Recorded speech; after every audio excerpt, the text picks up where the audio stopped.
Welcome to another episode of Hack the Body, Hack the Mind. My name's Charlie and I'm going to be your coach for today. Today we're down at Origin Athletic and we are going to go through the Goblet Squat. Act like that.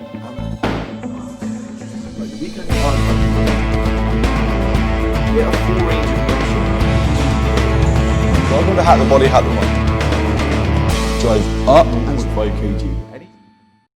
So the Goblet Squat is the third squat that I like to teach people as they're beginning on their fitness journey. What you would have done already is a bodyweight squat, then you'd have moved on to a counterbalance squat, and then you'll be going on to this Goblet Squat. The reason the Goblet Squat is so good is it promotes this nice upright posture as we do so.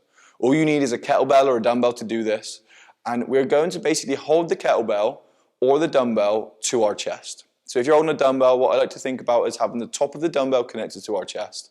The bottom can almost drift in and out if it wants to, but the top wants to be connected. Same with the kettlebell, you want to hold the kettlebell nice and correctly onto our chest. There's 3 different ways you can hold a kettlebell. The way I prefer it is where you hold the bottom of the kettlebell and you have the horns almost facing down a little bit. The other way you do it is you can hold the horns of the kettlebell and you can practice your front rack position as you do so. This will kind of help promote keeping your elbows up as you do, because in future videos when we go onto a front squat, keeping your elbows up is going to be quite important. And the last one is if the kettlebell isn't too heavy and if you struggle with the other kind of grips when you're holding the kettlebell, then you can do this one. I don't advise it, but it's another way for you to do it. Like all the other squats, we want to make sure that our feet are sorted first. Once your feet are sorted, then everything else almost falls into line. So when I say feet are sorted, what I want you to think about is putting your feet shoulder to hip width apart and your toes pointed at 5-to-1 positioning. From here, we're going to do the same thing. Open this gap up and send your knees over your toes. The difference between a goblet squat to a counterbalance is your feet may want to go a tiny little bit wider when you do this, just so you can create enough room for your elbows to maybe go down into as you do so. Same thing, keep a big chest, retract your shoulders. Eyes looking up, if not straight ahead.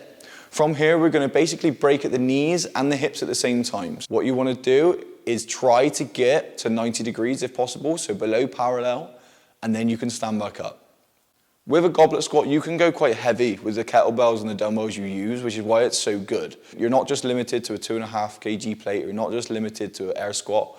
And if you don't have the mobility for back squats or front squatting, it's a really good movement for you to get used to the squatting motion. This is Hack the Body, Hack the Mind. I'm Charlie. You can find us on all different social media platforms. Thank you for tuning in, and I'll see you on the next one.